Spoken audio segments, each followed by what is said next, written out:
Hello students, we're still on the laws of indices. In our previous lesson we treated 3 laws of indices. Like these laws of indices has been treated for the junior classes. We have done several examples. It will be advisable for you to try to view the videos for the junior classes for revision's sake so that you can refresh your memory, because we will not treat the junior classes in the senior classes. So you just have to go to the previous video. In the junior classes, we treated 5 examples. If time permits us, we also treat 5 examples here. So number 1, we have 9. This is negative power law and also a fraction power.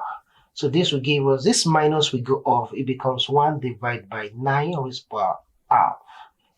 Then this will become 1 divided square root of 9. 1 divided square root of 9 is plus or minus 3. So that's our final answer. Plus or minus 3 because plus 3 times plus 3 will give us 9. Minus 3 times minus 3 will give us 9. Number 2, we have a 9 with raised power minus 1. Then you have, this is your fraction power. This is your negative power. And also this is the 5th law we treated, product power, when 2 powers are multiplying one another.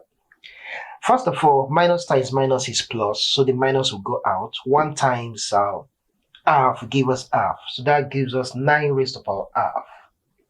And this will give us the square root of 9. And that will give us plus or minus 3.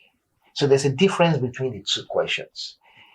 3, we have 50 divided by 32 raised to power minus 3 over 2.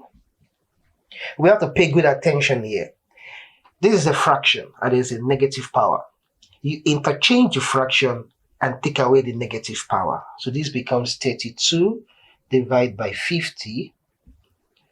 Then the negative power will disappear because you have interchanged the fraction. Then 3 divided by 2.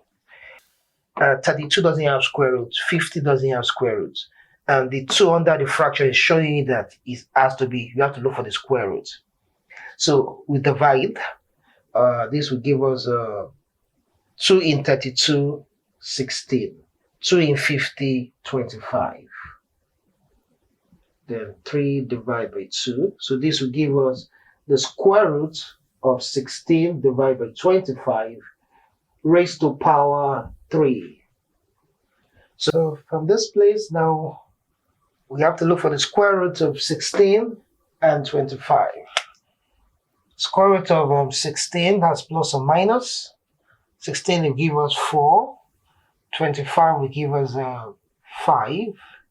Raised to power 3, and this will give us plus or minus. You can either leave your answer this way or you take it to the next stage. The cube of 4 will give us 64. The cube of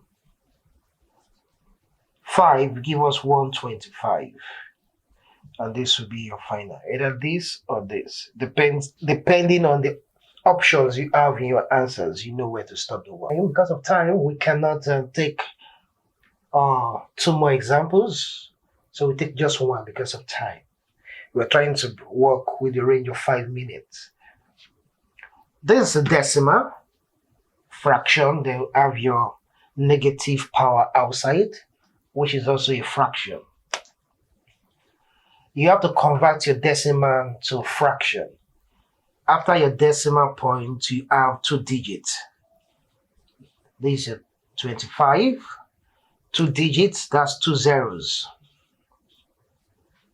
This is 0, gives you 1. The 2 digit gives you 2 zeros. So that's over 100. Your negative power. Then this your negative power has to go off. For it to go off, you interchange the fraction. This will give us 100 over 25. Then your negative power will disappear.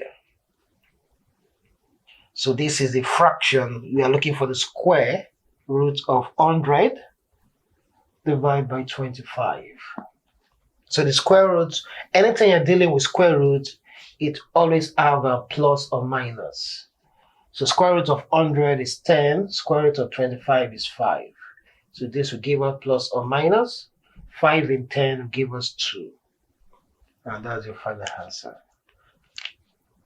So I'll put up the assignment now.